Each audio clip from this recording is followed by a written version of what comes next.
ప్రకారం ఈరోజు కరెంట్ అఫైర్స్లోని మన ఫస్ట్ టాపిక్ దేశం వెలుపల అత్యంత ఎత్తైన అంబేద్కర్ విగ్రహం మేరీల్యాండ్లో ఆవిష్కరణ. భారతదేశం వెలుపల అత్యంత ఎత్తైన బిఆర్ అంబేద్కర్ విగ్రహం అమెరికాలోని మేరీల్యాండ్ రాష్ట్రంలోని అకోకీక్ పట్టణంలోని కొలువుదీరింది. సమతా విగ్రహం స్టాట్యూ ఆఫ్ ఈక్వాలిటీ పేరుతో రూపొందించిన ఈ 19 అడుగుల విగ్రహాన్ని అంబేద్కర్ బుద్ధిజం స్వీకరించిన అక్టోబర్ 14న ఆవిష్కరించారు. ఈ కార్యక్రమానికి భారతీయ అమెరికన్లతో పాటు భారత్ సహా ఇతర దేశాల నుంచి దాదాపు 500 మంది హాజరైనట్లు అంబేద్కర్ ఇంటర్నేషనల్ సెంటర్ ఏఐసి తెలిపింది. ఇక్కడ 13 రకాల ప్రాంగణంలో గ్రంథాలయం, కన్వెన్షన్ సెంటర్, బుద్ధ గార్డెన్లను ఏర్పాటు చేస్తున్నట్లు వెల్లడించింది. పూర్తిగా బహుజన సంఘాలు విరాళాలు, సహాయ సహకారాలతో సిద్ధం చేసిన ఈ విగ్రహావిష్కరణ సందర్భంగా ప్రధాని నరేంద్ర మోడీ, విదేశీ వ్యవహారాల మంత్రి జయశంకర్ అభినందనలు సందేశాలు పంపినట్లు తెలిసింది. భారత్ నుంచి Dalit Indian chambers of commerce and industries డిఐసిసిఐ అధ్యక్షుడు నర్రా రవికుమార్ ఈ కార్యక్రమానికి హాజరయ్యారు. ప్రతి పౌరుడు సాధికారత సాధిస్తేనే దేశం ఆర్థికంగా సుసంపన్నమవుతుందని అంబేద్కర్ చెప్పినట్లు గుర్తు చేశారు. గుజరాత్లోని సర్దార్ వల్లభాయ్ పటేల్ విగ్రహాన్ని రూపొందించిన ప్రముఖ శిల్పి రామ్ సుతార్ ఈ విగ్రహాన్ని తయారు చేశారు.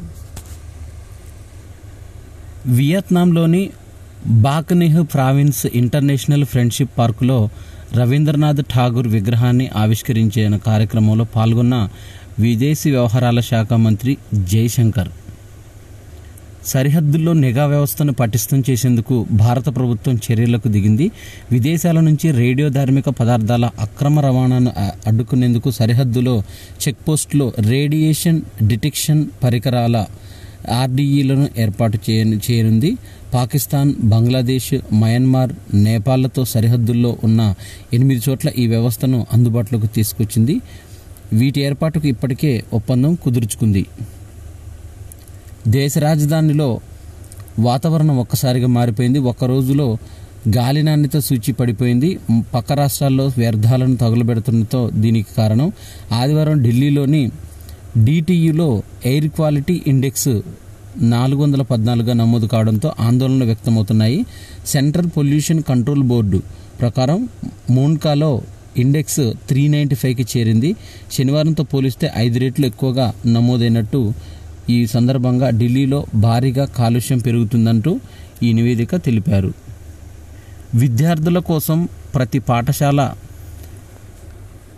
విద్యార్థి కోసం automation permanent academic account registry APAR పేరుతో వన్ నేషన్ వన్ స్టూడెంట్ ఐడిని తీసుకురావాలని కేంద్ర ప్రభుత్వం యోచిస్తుంది. టీఓఐ నివేదించింది.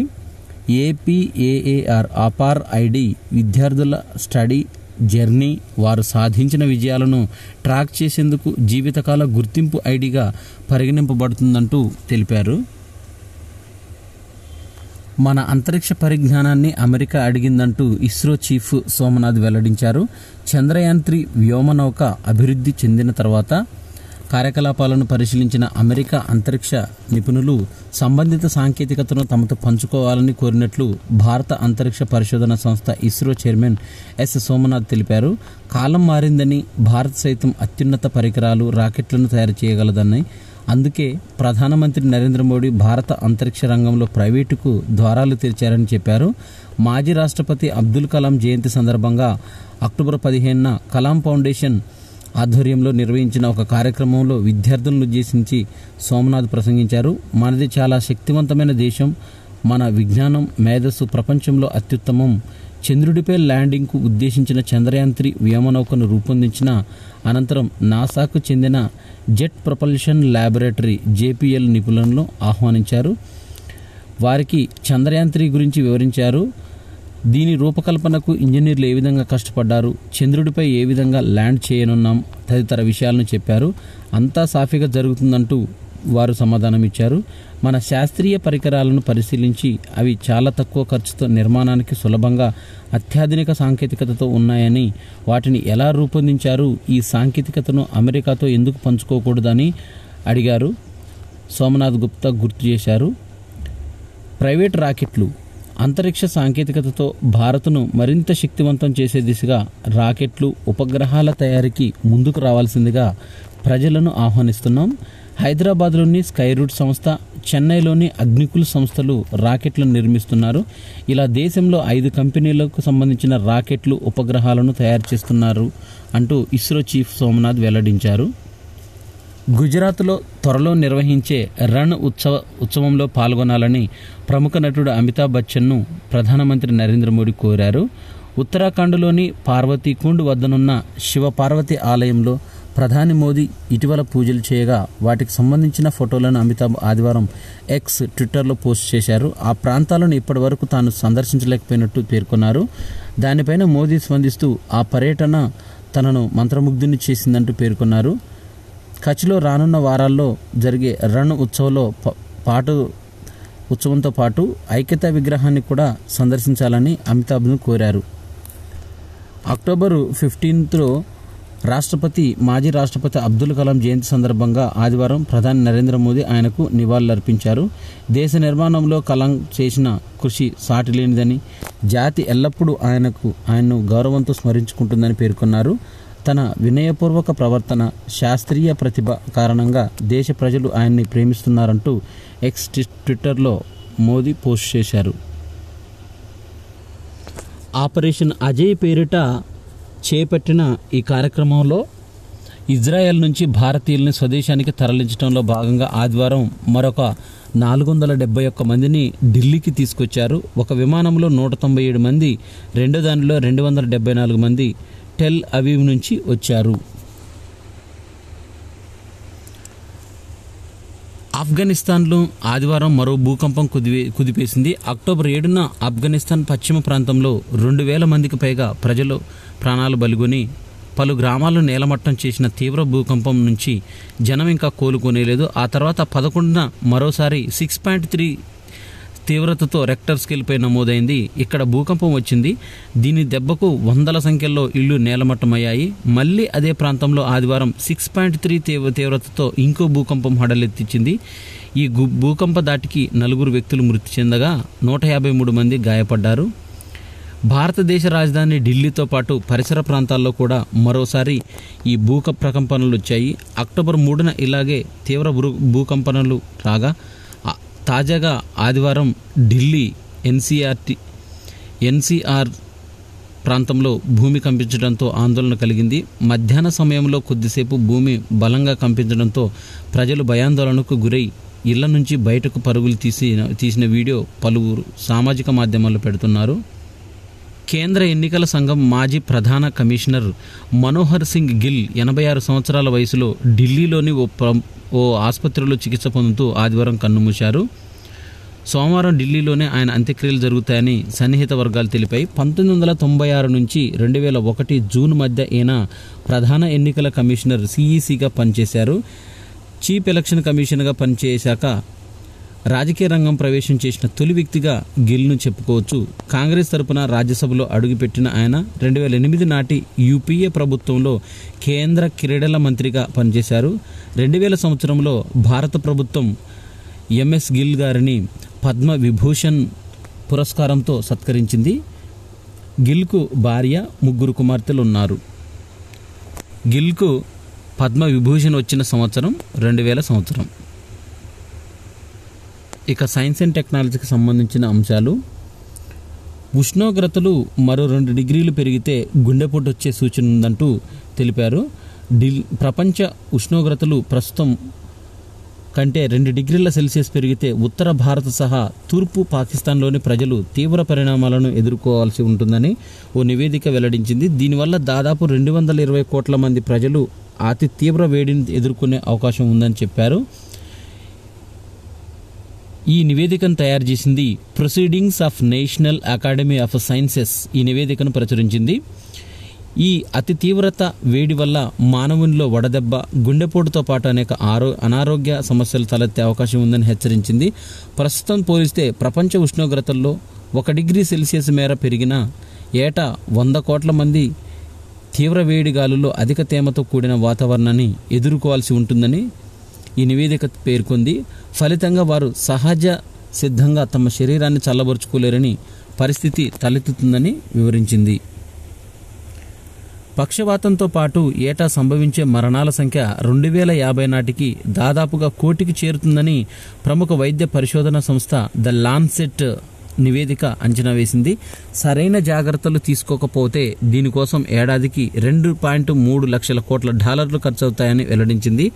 తక్కువ మధ్య ఆదాయ దేశాల్లో ఈ మరణాలు ఎక్కువగా ఉంటాయని పేర్కొంది. 2020లో పక్షవాతంతో చనిపోయిన వారి సంఖ్య 66 లక్షలుగా ఉందని తెలిపింది.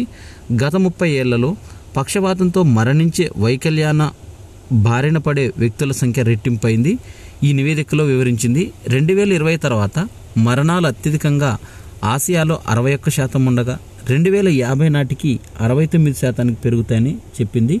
వీటిని తగ్గించడానికి పలు సూచనలు చేసింది. ఈ మరణాల నివారణలో ప్రజల్లో ప్రచారాన్ని కల్పించాలని చెప్పింది. ఇందుకోసం డిజిటల్ టెక్నాలజీని ఉపయోగించుకొని శిక్షణ అవగాహన కార్యక్రమాలు రూపొందించాలని తెలిపింది. ఈ మరణాలను ఎదుర్కోవడానికి సరిపడా వైద్య సిబ్బంది మరియు మందులు, మౌలిక సదుపాయాలను పెంచాలని స్పష్టం చేసింది.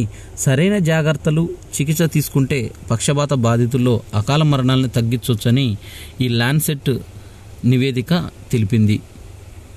ప్రముఖ తమిళ కళా దర్శకుడు మిలాన్ ఫెర్నాండెజ్ ఆదివారం గుండెపోటుతో కన్నుమూశారు.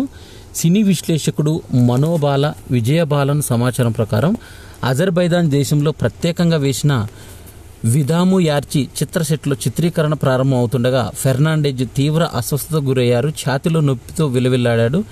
ఇది గమనించిన అక్కడి వారు హుటాహుటిన ఆసుపత్రికి తీసుకువెళ్లిన అక్కడే తీవ్ర గుండెపోటుకు గురై తుది శ్వాస విడిచారు. విదాముయార్చిలో అజిత్ కుమార్ కథానాయకుడు. మిలన్ గతంలో బిల్లా, వేలాయుధం, వీరం, తునివు, ఎండ్రెండ్రం, పున్నాగై లాంటి ఎన్నో హిట్ చిత్రాలకు ఇతను వర్క్ చేశాడు. ఇక క్రీడలకు సంబంధించిన సమాచారం. ఇంగ్లాండ్ వర్సెస్ ఆఫ్ఘనిస్తాన్ మ్యాచ్లో ఆఫ్ఘనిస్తాన్ ఇంగ్లాండ్పై విజయవంతంగా మ్యాచ్ను గెలుచుకుంది. ప్రశాంతంగా సాగిపోతున్న ప్రపంచ కప్లో పెను సంచలనం సృష్టించింది. చిన్నోళ్లు చితక్కొట్టారు. 150 మహమ్మద్ నబీ వన్డేల సంఖ్య 150. అతను అరంగేట్రం చేశాక ఆఫ్ఘనిస్తాన్ 156 వన్డేలే ఆడింది. దీనిలో ఒకసారి చూసినట్టయితే స్కోర్ బోర్డును, ఆఫ్ఘనిస్తాన్ ఇన్నింగ్స్ మొత్తం 49.5 ఓవర్లలో 284 స్కోర్ చేసింది. ఇంగ్లాండ్ ఇన్నింగ్స్ చూసినట్టయితే మొత్తం 40.3 ఓవర్లలో ఆల్అవుట్ అయింది. 215 స్కోర్ చేసింది. ఒకసారి వన్డే వరల్డ్ కప్ పాయింట్ల పట్టికను చూసినట్టయితే భారత్ ఆడిన మ్యాచ్లు 3, గెలిచినవి 3, points 6, net run rate +1.821. New Zealand మ్యాచ్లు ఆడినవి 3, గెలిచినవి 3, మొత్తం పాయింట్స్ 6, పాజిటివ్ రేట్స్ +1.604. దక్షిణాఫ్రికా ఆడినవి 2 మ్యాచ్లు, గెలిచినవి 2 మ్యాచ్లు, పాయింట్స్ 4 పాయింట్స్, +2.360 నెట్ రన్ రేట్తో ఉంది. మిగతా దేశాలు Pakistan, England, Afghanistan, Bangladesh, Sri Lanka, Netherland, Australia దేశాలన్నీ కూడా నెగిటివ్ రేట్లో ఉన్నవి. దీంట్లో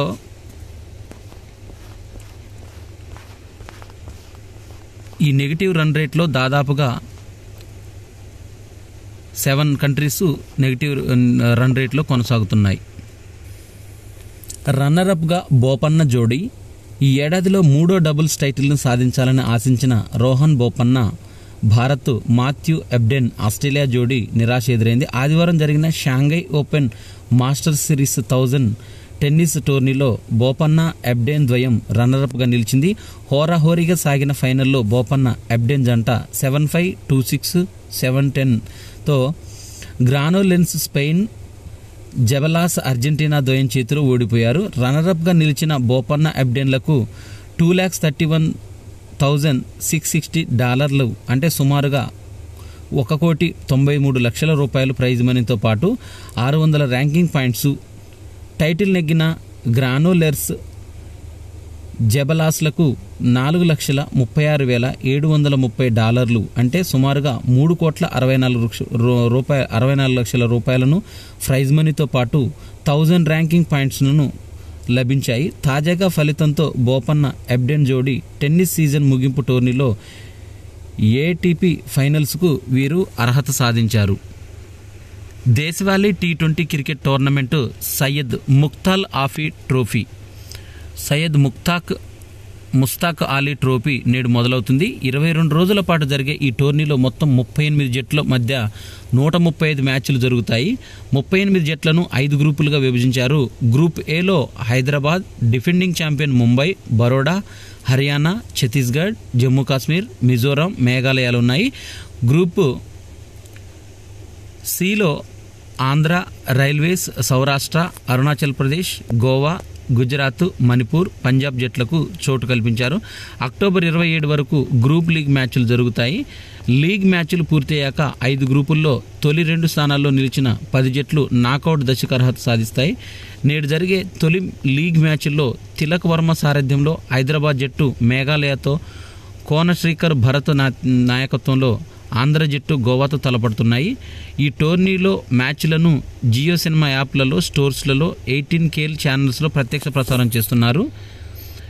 ఇక్కడ సయ్యద్ ముస్తాక్ అలీ ట్రోఫీ అనేది ఏ క్రీడలో ఇస్తారంటే క్రికెట్కు సంబంధించిన ట్రోఫీ ఇది.